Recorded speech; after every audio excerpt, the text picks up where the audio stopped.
Hello everyone, myself Arvid Mishra and I am back with another aviation video. This time I have come up with module 6 material and hardware, and the topic which I am going to share with you that is corrosion, that is sub module 6.4, and I am going to prepare 5 to 6 video on this particular topic, as this is huge sub module I can say, because there will be the topic like what is corrosion, how it occurs, what are the preventive measures, then forms of corrosion, classification of corrosion. So I have splitted topic in few videos. So I will be covering at least 5 to 6 video for the whole topic, and I have covered also DGCA paper questions in my slides.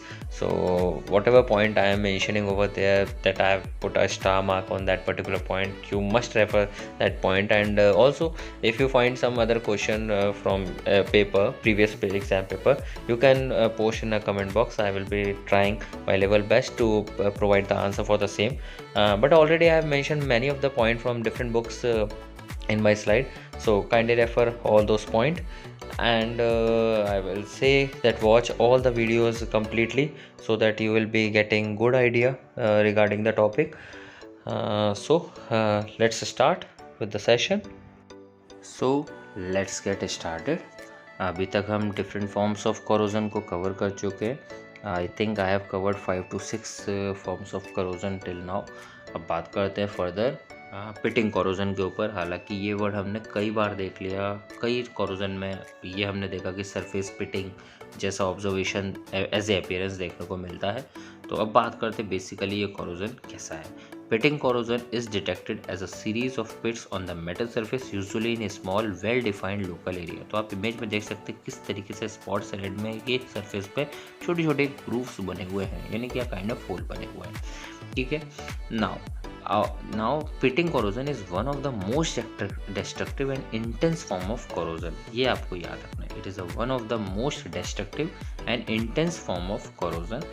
It can occur in any metal but is most common on metal that form protective oxides such as aluminium, magnesium, alloy.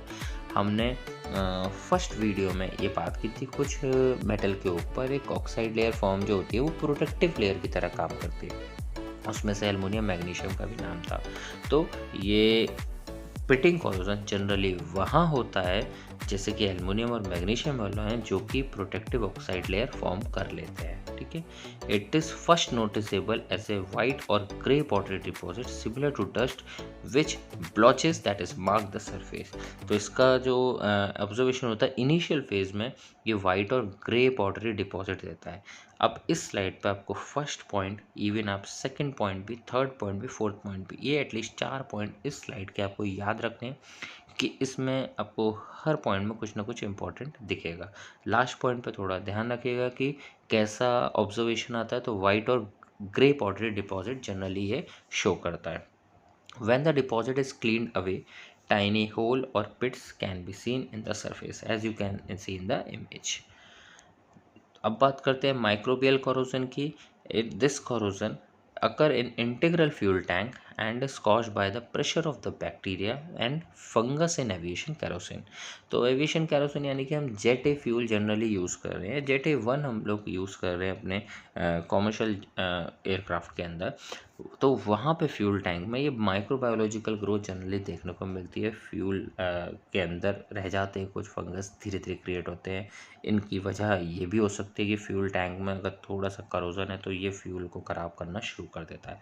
वहाँ पे ये corrosion promote होता है. The fungus grow at the fuel water interface and the metabolic product form crore the metallic structure. अब यहाँ पे कैसा, इसका एक रीज़न ये भी है कि फ्यूल में अगर थोड़ा सा भी वाटर क्वांटिटी रह गई है तो भी ये करोजन धीरे धीरे बढ़ता है. अब इसके साथ साथ ये हो सकता है कि मेटल को भी, यानी कि फ्यूल टैंक को अंदर से ये ख़राब करना शुरू कर दे. To prevent this, add additive in the fuel. तो इसको प्रिवेंट करने के कुछ एडिटिव फ्यूल में ऐड किए जाते हैं. ताकि पहला इंश्योरेटिव ये किया जाता है कि अगर आपको कोरोजन नहीं चाहिए और फ्यूल को ख़राब नहीं करना है या फिर टैंक के अंदर बैड ओडर जो रह जाता है वो नहीं रखना है, तो फ्यूल को फ्री फ्रॉम वाटर रखा जाता है। जितना पॉसिबल हो उसमें से पानी निकाल दिया जाता है। बट फिर भी अगर कुछ माइनर क्वांटिटी रह गई तो माइक्रोबायोलॉजिकल ग्रोथ की वजह से फ्यूल भी ख़राब होने लगता है और टैंक में भी वो कोरोजन प्रमोट कर सकता है। तो उसके लिए एडिटिव्स को ऐड करके रखा जाता है। सो गाइस, इस वीडियो में हमने दो टाइप के यानी कि दो फॉर्म ऑफ कोरोजन के ऊपर बात की। एक था पिटिंग कोरोजन और दूसरा था माइक्रोबियल कोरोजन।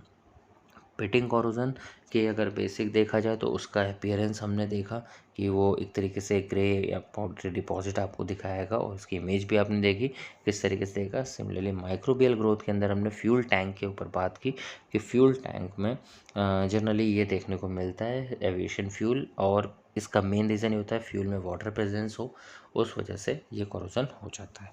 तो पिटिंग के इमेज भी आपने देखा तो उससे आपको काफ़ी आइडिया लगा होगा।